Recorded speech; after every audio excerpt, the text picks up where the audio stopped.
From the creators who brought you RuPaul's Drag Race and $1 Million Listing, this is World of Wonder's Wow Report. Things that make us go wow. Well, hello everyone, and welcome to this week's edition of the Wow Report, counting down the top 10 things of the week. The minutes go. Wow! I am Fenton Bailey, co-founder of World of Wonder, joined by James St. James, literary sensation, host of our podcast, Night Fever. Hello, darling. There you go, thank you. It is a radio show, James. And Tom Campbell is, he's taking a well-deserved vacation break. So, filling in, we have our producer, Blake. Jacobs. Yep. And this is episode 411. So this is the 411 for the week. Well, now you mention it, we should have done a 411 theme. But I guess it is all incredibly tightly packed, illuminating information, right? It is. All right. So, starting at number 10. Number 10. I had a psychic reading this week with a psychic named Travis Hope, H-O-L-P. And, you know, I go into these things with an open mind and an open, open heart. And I try to keep, my vessel open, my portal open for the spirits. I'm sure your portal is gaping. My gaping portal, yes. And it was very interesting because the first thing he said right off the bat was that there's a mother or a mother figure who is hovering. She's been hovering over me all day, and she's been by my side saying, she's been very insistent. She's very funny, but she's very polite. She's very funny and very polite, but she's very firm that she needs to get through to talk to me. And so, my mother had passed away, and that sounds like my mother, polite, funny, but firm. And he said that like he was at the gym and she was hovering there, saying, don't forget me, don't forget me. And she just wanted to let me know that she was always there and always, taking care of me and always loving me. So your people just come to him like during his mundane life. He opens up he knows that he's going to be talking to me. And so he attracts his portal. Yeah, he attracts the spirits that are next to me. He said that my father was there and that he's very protective of someone named Jay, which is not me, it's his wife Janice. And he said that he's always looking after her. Thanks, Dad.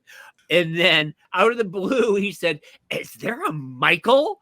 And a Michael? And I said, "Yes, there's a Michael. Oh my God." And he said, "He's very annoying. He won't, he's poking me. He won't let go right now. And he wants you to know that he listened to you and that what you said really got through to him in those last 5 years, even if you didn't know it at the time, even if he didn't make it seem like he understood, but he took control, or he took responsibility for his actions in the end. He really did, and he understood the gravity of what happened."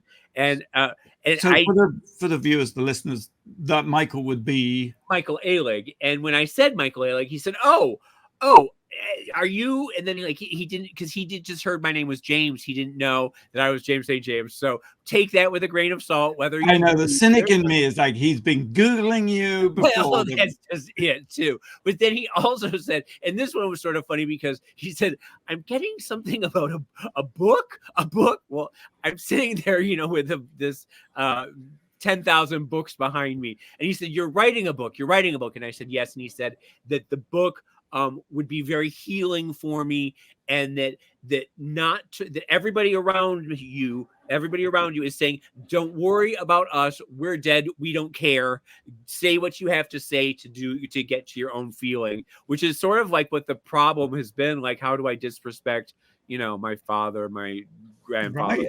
When you spill the tea. Yeah. I spilled the tea. So all of that was very, very interesting.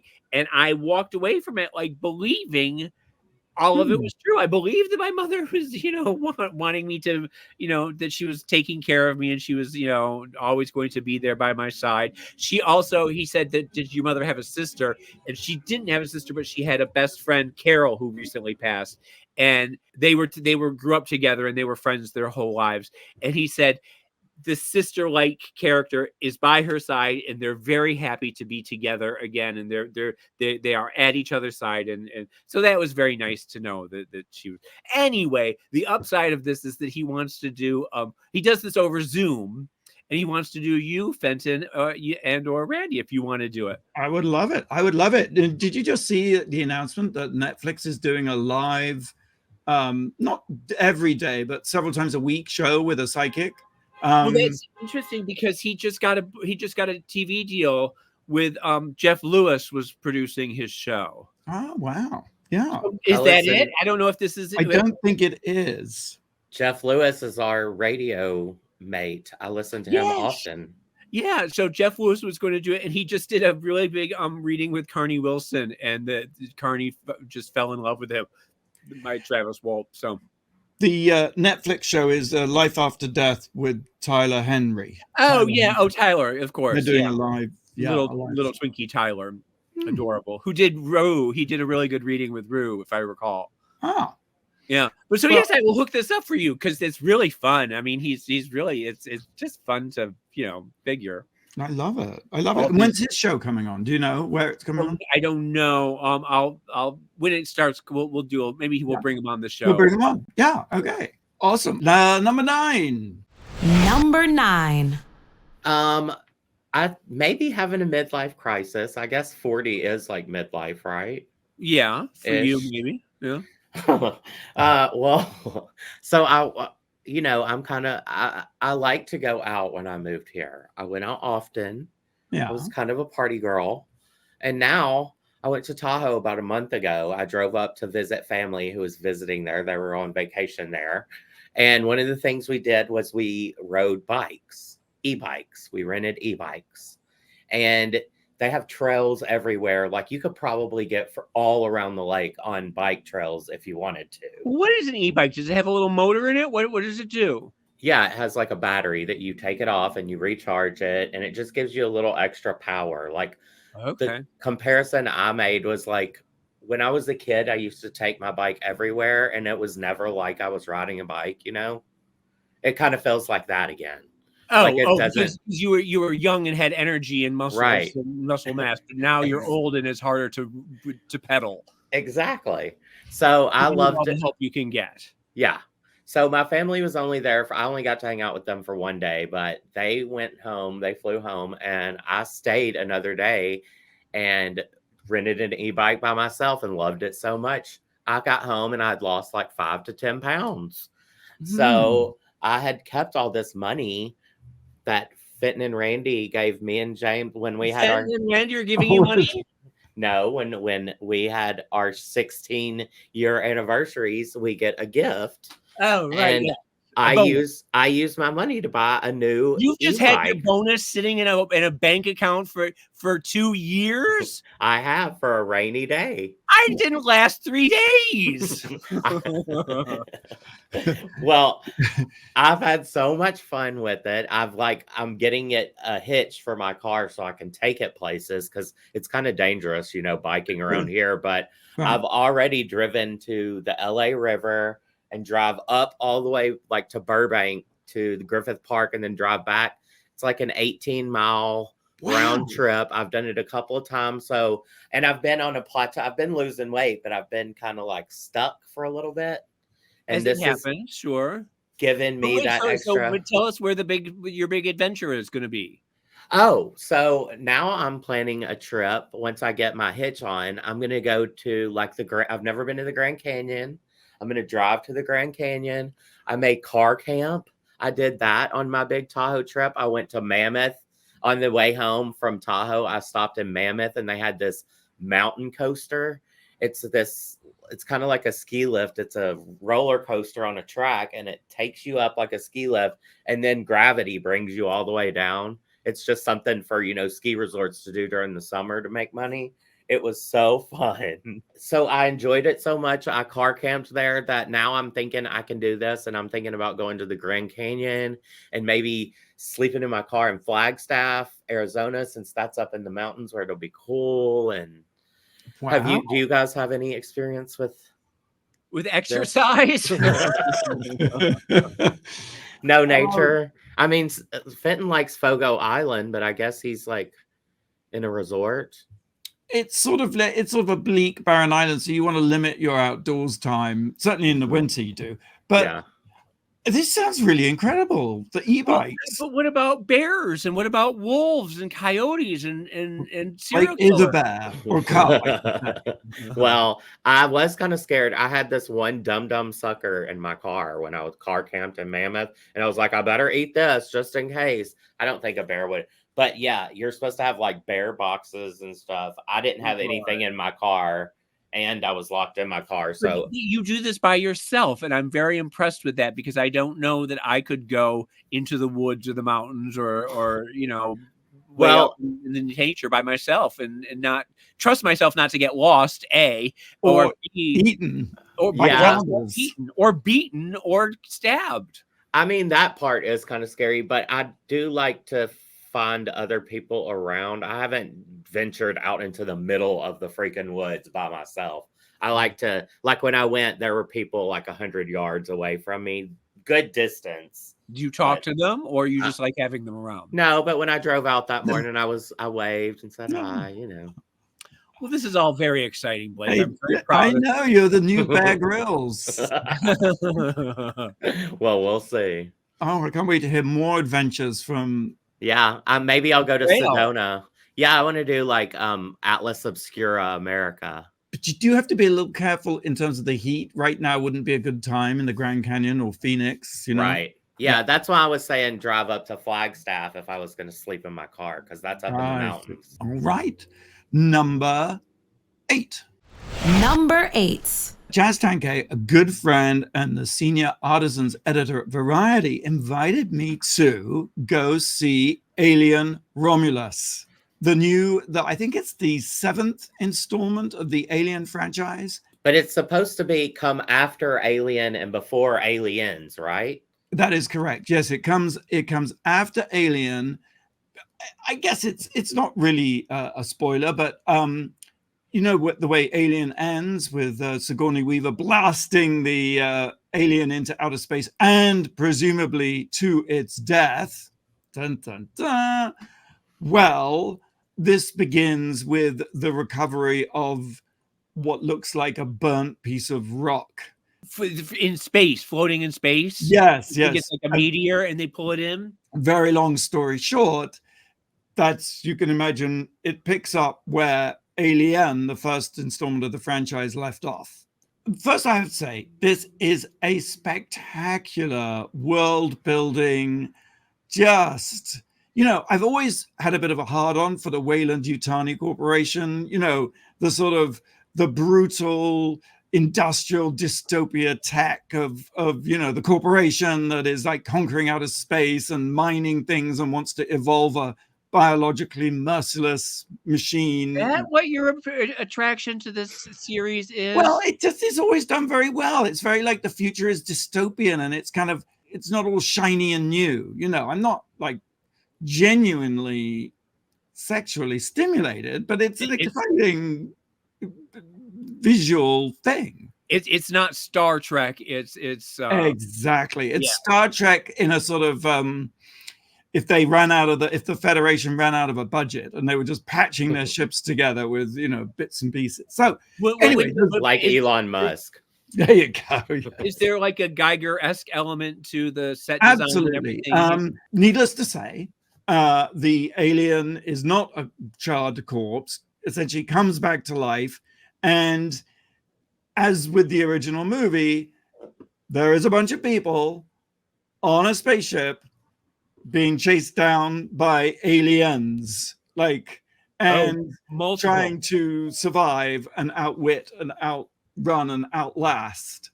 So in some respects, it's sort of Aliens' greatest hits replayed, and even the denouement of the film, which is absolutely brilliant. Even the denouement, single woman left, countdown to auto destruction of the ship, got to get rid of the alien. It's not unfamiliar. Some say it's a callback. I would say it's kind of like the playbook, But James, I think you had a question. Yes. You are as usual in Spike love with Fearn, all the... I have been seeing on the red carpet. There was Yes. someone who made me rubberneck. Oh, A boy man. named Spike Fearn, who is one of the stars. Tell me about this him. is a weird thing, is that there seem to be a lot of Brits in this, and I don't know quite why. And Spike Fearn is kind of like the sort of cockney, chip on his shoulder, chavvy kind of guy. I love it. Who doesn't like the sort of robotic people, because humans and replicants kind of like coexist. And then there's another one, though, that I thought you would be more into. Archie James Beale, known professionally as Archie Renault, also British. Really, I think he wins in the looks department. But really, the film is all about Kaylee Spaney, who was in Civil War, and she is the new Ripley. Oh, he's very sort of swarthy, handsome. Yeah. You're talking about Archie Renault, right? Yeah, I'm looking at him right now. I know. I don't know. You're doing a radio show here, James. You're not just keep Googling your own. Sorry. That is one of the things about aliens, I don't know if you know, but their blood is sort of hydrochloric acid, so it eats through the spaceship. And there's this fabulous sequence where she has the ingenious idea. She's got a gun and she wants to shoot all the aliens, but of course, if they all splatter, the acid's just going to go through the spaceship. So there's an ingenious workaround that leads to one of the most suspenseful action moments of I can't believe they did this. I don't know how they did it. It's really good. I have my tickets for tonight, so I'm ready. People love it, and it's a sort of reach in the same way that Star Wars, after that long absence, Star Wars came back, and it was a retread of what you knew and loved. And it's funny because I've been seeing people go bananas for it. People are loving it, or then there's a small contingent who hate it, which I guess is just modern life. I don't think it's hateable. It's directed by Fede Alvarez, who did Don't Breathe and the Evil Dead remake. And there's this fantastic. They're on this planet, but the whole thing takes place in space. But they're on this planet that is like Saturn. It has rings around it, and the spaceship is drifting out of control towards these rings of ice. So you can just imagine that it is just so visually gorgeous. And they managed to make the alien even more evolutionary, yucky than it's sort of been in the past as well. So it was definitely the opening for me, because they didn't have a popcorn bucket, but they did have a facehugger about this long that everybody got to take home. I saw it on your Instagram. It's a greatest hits on the one hand, because yes, there will be chest busters, but there's much more. And it's in theaters now. I'm going to go definitely see it this weekend. Okay. Let's take a quick break. Avalon TV Season 2 is out now exclusively on Wow Presents Plus, with new episodes dropping on Mondays. It is a fantastic series. The House of Avalon have really outdone themselves, I have to say. Love them.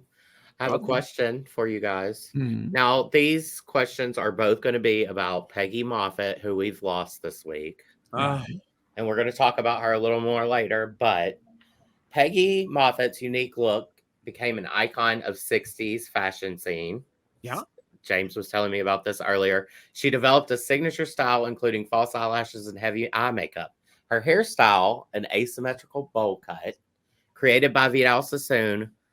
What was the name of that haircut, James? Do you know? Oh, that's very interesting. Ooh. We'll have the answer right after the break here on the Wow Report. You're listening to World of Wonders Wow Report.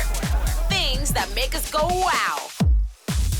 Welcome back to the Wow Report. Fenton here with James, and standing in for Tom Campbell, Blake.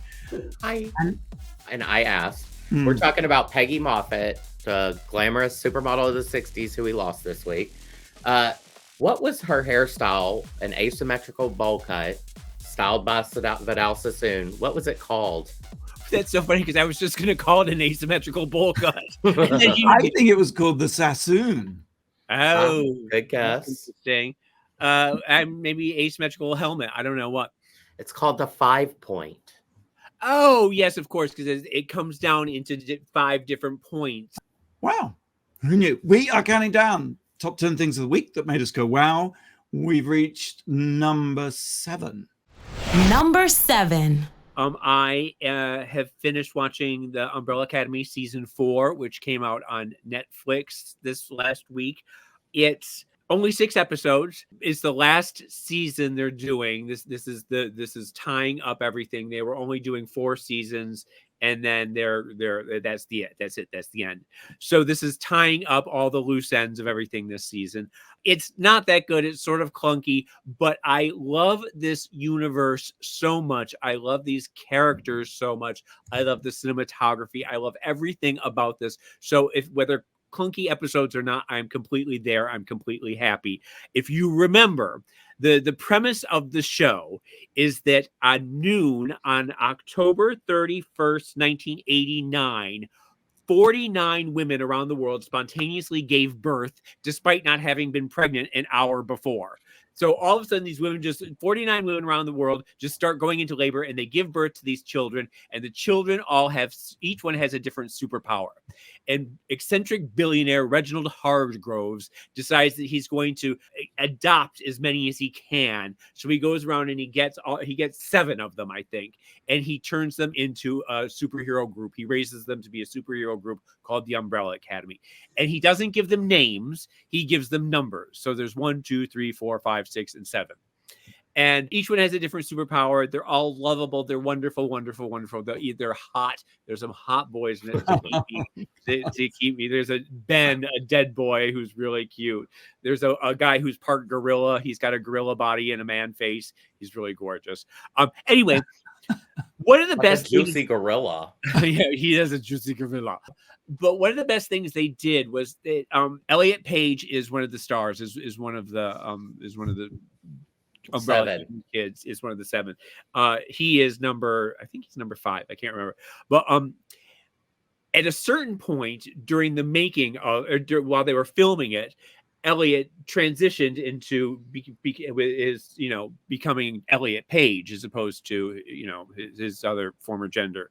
And that would probably, for any other show, that would present a problem. But for this, Elliot just walks on one day and they say, "Hi, Vanya," which is what his name was. And he says, "No, I'm Victor now." And they all just say, "Oh, okay, Victor. Come on, Victor. We're going to bed." And like nobody blinks, nobody says a thing. And it was just really beautiful the way that that happened. And you sort of wish that everyone could have that experience, as they transition genders. And so it's a really great show. I'm really enjoying it. I love it. If you get a chance, it's a beautifully done show, and it's probably my favorite superhero show of all time. It's just such a great family, and you just love spending time with them. Does it beat The Boys? It's The Boys is just gobsmacking, shock after shock after shock. You just cannot believe the shit that you're seeing. This is like a family that you just want to spend time with. It's not so much action and shocking and adventure and stuff. It's just because it's not even most superhero shows are just nonstop action, blah blah blah. This is actually, you get to know the family and their interactions and everything. It's just very beautifully done. That's the Umbrella Academy last season, streaming on Netflix. Yeah. Number 6, Blake. Number 6. I saw a movie last night, and this movie is going to win all of the awards at the Razzies. Because the writing was horrible. The movie is Borderlands. Have you guys heard of this movie? Oh, yes. Some people say it's really good. Who? I don't know. It's like that breakdancer in the Olympics from Australia. Some people are like, give it a 0, and some people say that's not fair. It's really good. So wait, bad. It's all CGI though, isn't it? Isn't it just like one big CGI crap fest? Well, the reason I went to see it is, well, A, to have something to talk about on the show, but B, I saw that it has this amazing cast. It's got Cate Blanchett. It's got Kevin Hart, who I don't really think is that amazing, but some people do. And then and Jamie Lee Curtis, who does some of the worst acting of her entire career. What? I know, I love her to death. She's great in some things. Like me and Steven came out of it like, what were they thinking when they read the script? It just seems so outdated. It was directed by Eli Roth, but then we Why heard did you go see it? Because you must have heard the buzz was low. I saw this meme that had all of those stars in it, like dressed as idiots, because it's like Tank Girl, kind of, you know, like that Mad Maxy, but then mixed with Guardians. We're in a futuristic society, right? Dystopian. But there was a robot sidekick who was just the hackiest thing I've ever seen, and I could not think that Kate Blanchett was doing Detox cosplay. Almost. Like, no offense to Detox at all, but like she just she was wearing this swoopy wig that looked like she was wearing it sideways, so it swooped, you know, one way. And she kind of has, her and Detox kind of do favor each other, but I just could not, like, it was just so weird. It was weird. So you hated it? Yeah, I mean, I hated it. It was not mine. James, Steven and I were in the elevator and we were like, watch, James will watch it and it'll be his favorite movie of all time. There'll be some kind of hot guy alert.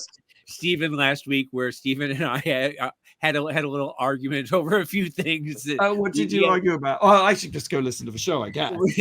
Well, we just have very different ideas about some things. So, well, yeah, it wasn't really argument. It's more James is a DC comic fan and Steven's a Marvel. It's the same old that you and I.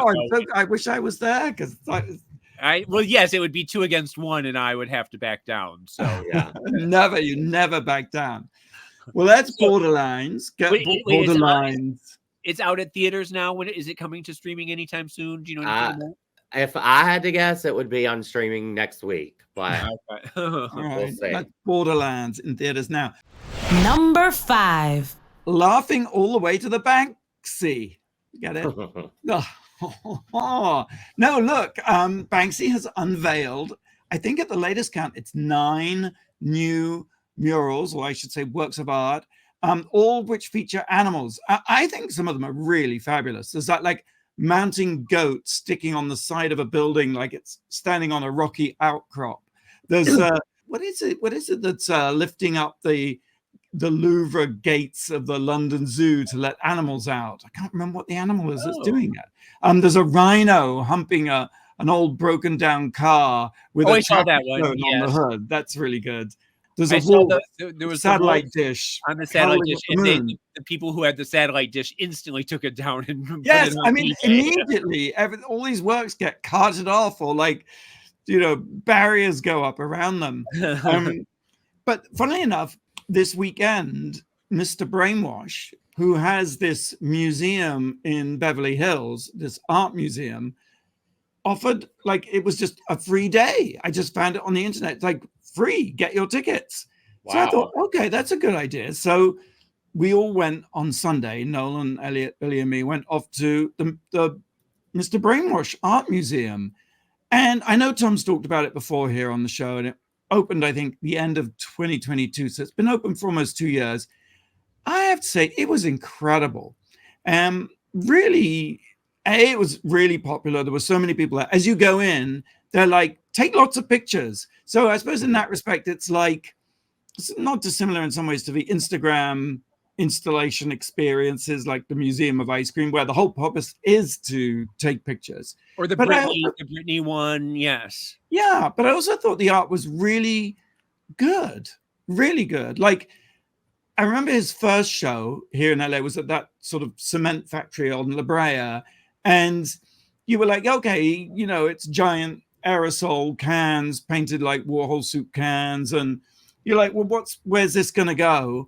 But the whole show is really a big commentary on art, and there are these great installation rooms like Munch's The Scream, you know, the famous, and you can go inside it and stand I saw Elliot screaming next to the screen. Yes, I mean, it's very satisfying. And I mean, the amazing thing is, it's in Beverly Hills. I mean, I think it's an amazing feat to pull off an actual giant gallery. It's like 3-4 stories of work, and it's in Beverly Hills, which is prime real estate. And funnily enough, it's in what used to be the Paley Center for Media, which was known as the Museum of Television and Radio. And I think that's pretty ironic that, that has given way to this. It's sad that I loved the television Museum of Television and Radio, but you don't need it anymore with YouTube or, You don't, exactly. Streaming, yeah. And very much the theme, I would say, of the work is sort of recycling or upcycling kind of the detritus of culture. He gets like thrift store paintings of old masters and then paints on them, that famous Vermeer of a woman sitting in a chair looking slightly cross, and now she's on a laptop. Or there's the thinker, right, and the thinker's on their iPhone, and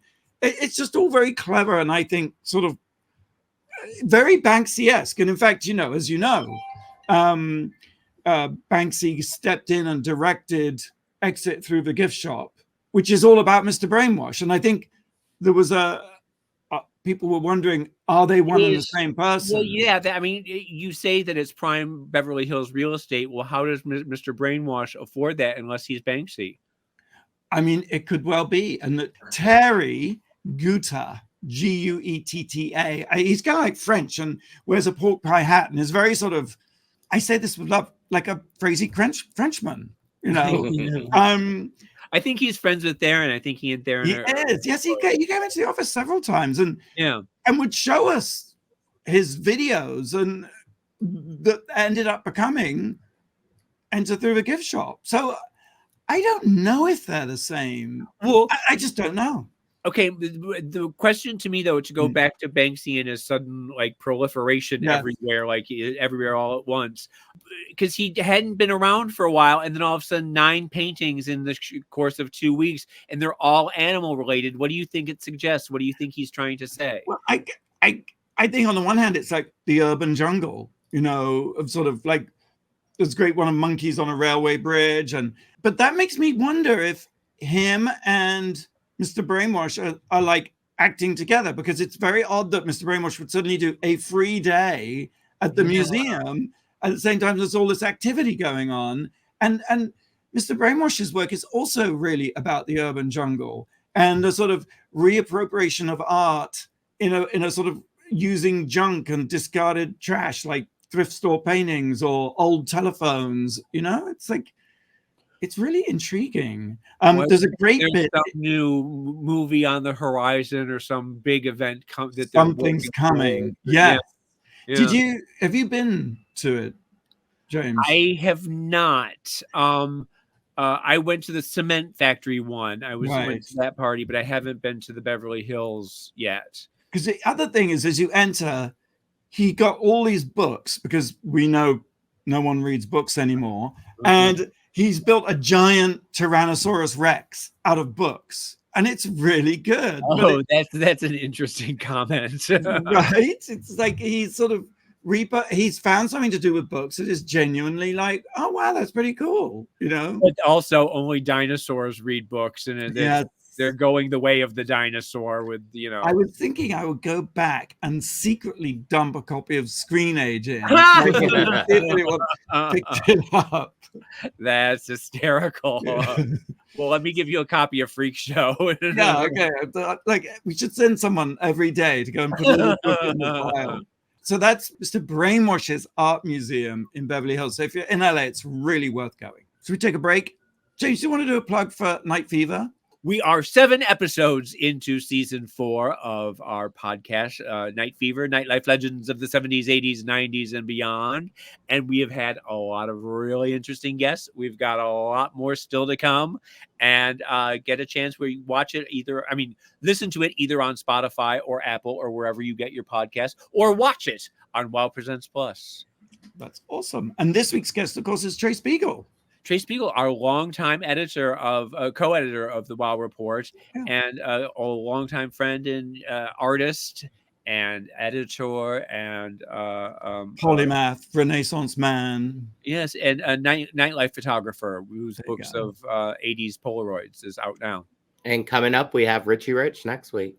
We have Richie Rich. We also have Susan Seidelman, who was a really fascinating guest, the director of Desperately Seeking Susan and Smithereens. Well, I have another question about legendary Peggy Moffitt, who we lost this week. Yeah. What was the name of the swimsuit designed in 1964 by Rudy Gernrich and modeled in Look magazine after Life magazine refused to publish it? I remember. I Peggy was Moffitt. there. Yeah, I totally remember. You were there. All right, we'll have the answer right after the break here on the Wow Report. You're listening to World of Wonders Wow Report. Things that make us go wow.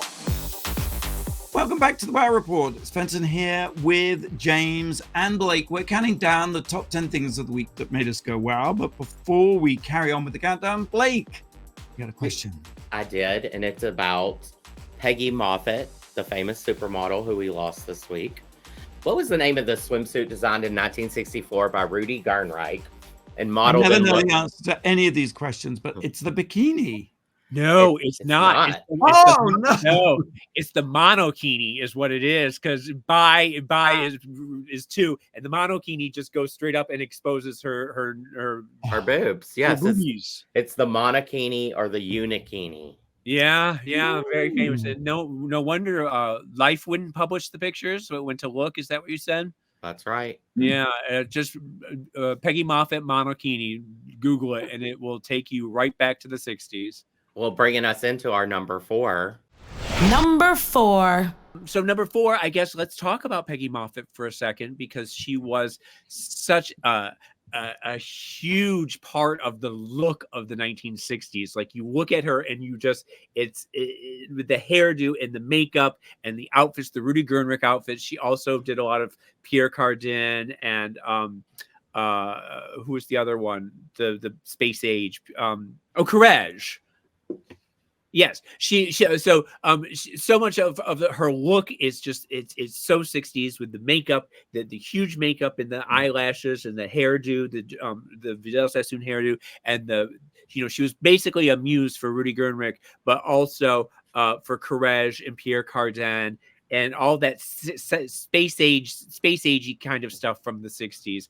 Well, there were a couple of quotes from that famous shot, that was in Look magazine. That I just love that she said. One of them, she said, it was the shot seen around the world. Think of something in your life that took 1/60th of a second to do. Now imagine having to spend the rest of your life talking about it. I think it's a beautiful photograph, but oh, am I tired of talking about it? Oh, and that's then hysterical. She also said, I'm a puritanical descendant of the Mayflower. I carried the goddamn Plymouth Rock on my back. When I did give in, I did so with a lot of rules. I would not show myself on the runway that way. I'll only do it with Bill, since Rudy would not only have ever but I had final say on everywhere it went photographically. Not Playboy, not Esquire. I did not want it to be exploited. She was married to the photographer Bill Claxton, who also had a big part in forming that image of her and forming the look. Right. Very famously, I was telling Blake about this. This is my favorite thing about her, is that in 1963 or something like that, she went to Vidal Sassoon and got that iconic haircut. And he said to her that she could have it for the rest of, she could get it for free for the rest of her life. In perpetuity, she could do, never thinking for a second that she would actually do it. And until last week, she would go every week to the Vidal Sassoon to get that. She never changed the haircut ever, because she got it for free, which I love. And so for the next 50 years, she would go every week, and they would just groan when they saw her coming, because they were like, when will she give it up? I mean, when you find something that works, like on the way to Arias. the Brainwash Museum, the Vidal Sassoon studio used to be there, pretty close by, and it's closed. Just to sort of She ruin. closed it. She closed them down. But I used to see her at the grocery store all the time, and it was all I could do not to scream and fangirl and jump up and down. But I would sort of nod and say, hello, Peggy, and she would say, hello. So it's truly a fashion icon. And if you don't know her, please Google just Peggy Moffitt, and you will see every image that just takes our breath away. Rest in perfection. Yeah. Right. Number 3. Number 3. Number 3, I did want to just talk about the Joaquin Phoenix scandal that unfolded this week. I don't know if you were following or not, but with 5 days to go before his movie was to start production, he was doing a gay film with Todd Haynes directing. He pulled out of it, and It's kind of funny that you pull out. okay. But it left the set designers, the camera people, the directors, the cast, the gaffers, the lighting people, the sound people, everybody, the producers, everybody was just left in the lurch without a job, taking jobs away from all these people. He apparently got cold feet about doing the NC-17 love scenes, but. And you sort of think, well, yeah, I'm a straight guy, whatever, you should maybe sort of understand that he was a little freaked out by it. But the fact of the matter is that he was the one who approached the investors and the producers with this movie. He was the one who came to them with this movie. He helped write it. He helped make the screenplay for it. He was the one who championed for the NC-17 rating. He was very involved in this movie. So at the very last minute for him to pull out, it's disingenuous at the very least. But it also, like I said, it put so many people in such a bad position of, they already had the sets built. They were ready to go. Right. And the fact that, and everyone online is, well, why can't they recast them? Why can't they recast them? As well as I do, that the way the way investors work is they become, that's dependent. It's like, yes, we'll finance the movie if it's Joaquin Phoenix. Yeah, so he was the one who without Phoenix, without Joaquin, you don't have the movie. So, and because it's so controversial a movie, it's taken a long time to put the financing together for it. Yes. Like everybody's passed on it, and I had heard that he actually apparently does this quite a lot. Like freaks out before a movie and sort of walks away, and that in this case he had already done that. And they'd gotten him back on board. And so everyone was breathing a sigh of relief. Oh, thank goodness he's back on board. We got through that episode of getting cold feet and backing out, only for him to then back out again. Well, and you're right about that, because I know with Napoleon that he walked out unless Paul Thomas Anderson came on to do the rewrites. He made sure that happened. And so he does do this a lot. And the sad thing is you think River would never back out of a gay movie. River, you just think of the difference between him and River, and Joaquin seems like sort of an asshat to me. I thought riding on the coattails. You wonder if River wasn't his brother, would we even be talking about Joaquin Phoenix? Yeah, no. He did one good movie in the 90s with Nicole Kidman. What was where she's the reporter? To Die For. To Die For, yes. See, that was his breakout role, if you remember. But everything since then. But I did see that Christine Vachon, our old friend from Killer Films, Killer Films was the producer behind it. Yeah. And she has gone on record saying that this is an absolute nightmare, and she is, frustrated beyond frustrated by it. It must be the worst nightmare. I had heard, and I have no idea if it's reliable, that the first scene of the movie was supposed to feature him peeing into a bottle and his boyfriend drinking it before they have sex. Woo. Which is quite a way to begin a movie. Okay. Well, maybe we can just sell the script. They can sell the script, and maybe they'll get him back. I hope it all works out. I do too. It's because I love a good Todd Haynes movie. He has one bad movie as far as I'm concerned. No, and we love Christine Vachon to death, and so all right, moving on. Number 2. A23, right? You know what A23 is? You do? Yeah, sure. Wow. Or the production company, yeah. No, that's A24. Oh. A23 is the world's biggest iceberg. It is 1 trillion tons. It's the size of Greater London, or about 26 Manhattans.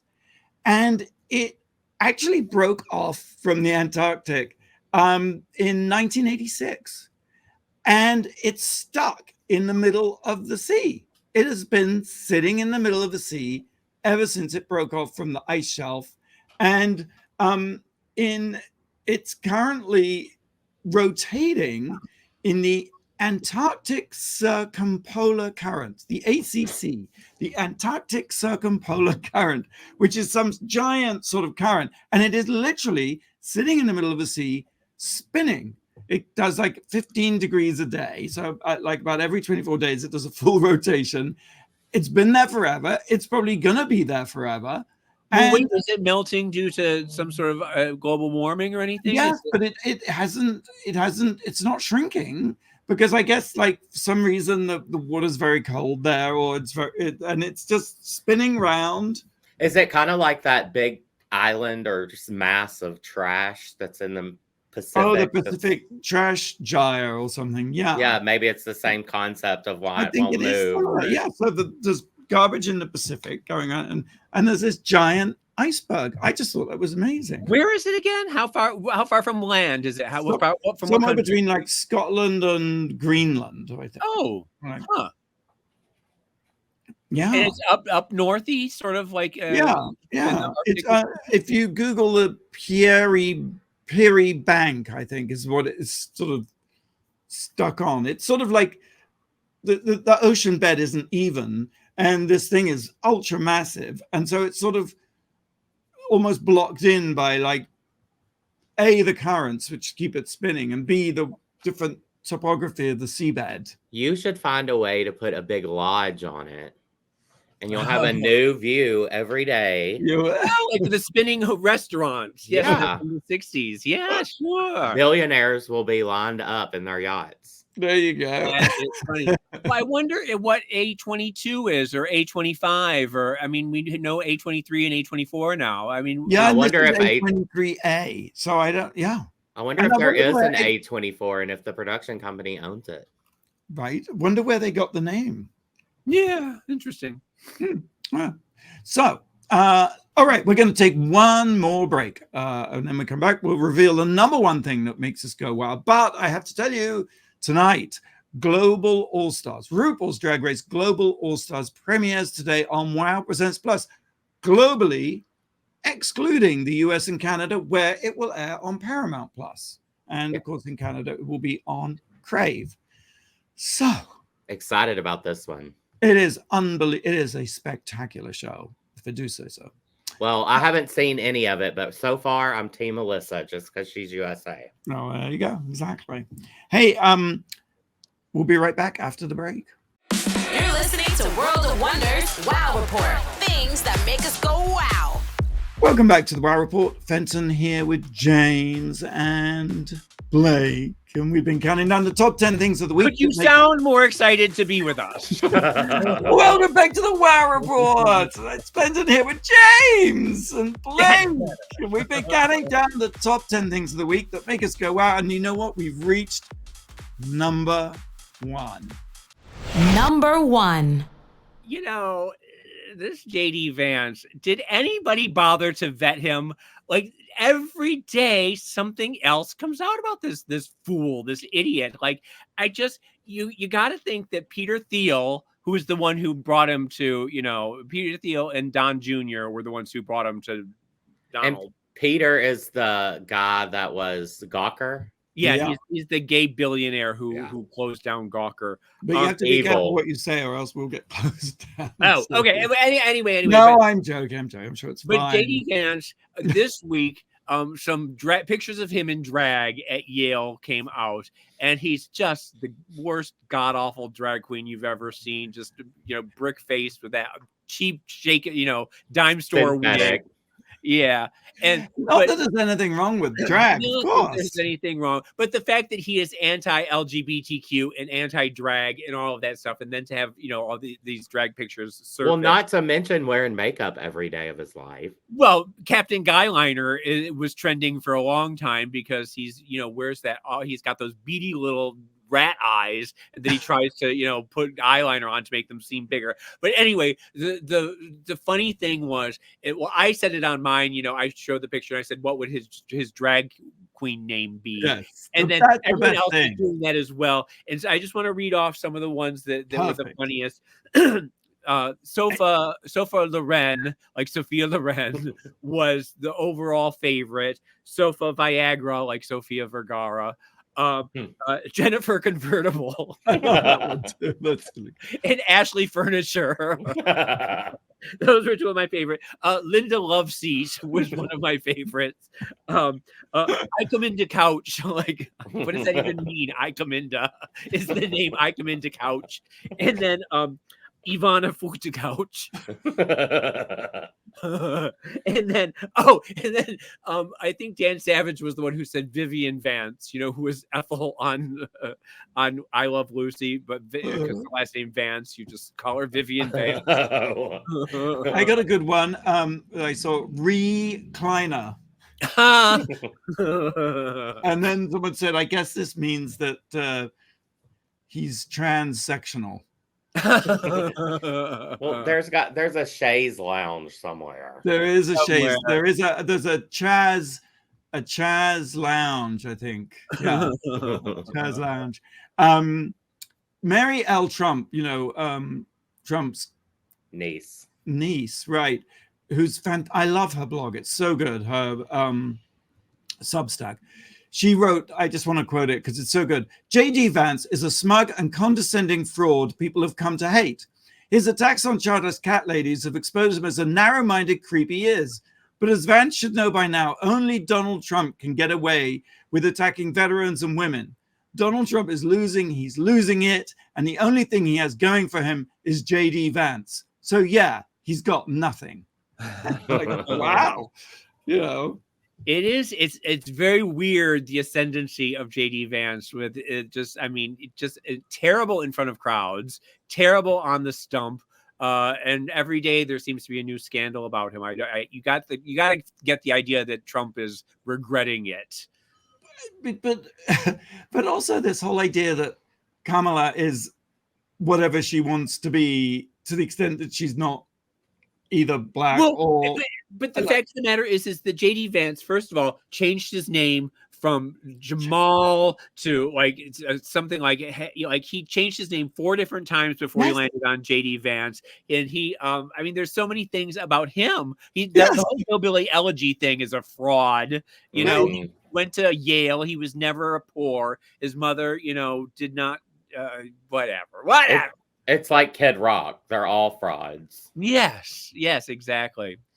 Yeah, maybe we should and then that Trump Musk Twitter thing was just redonkulous.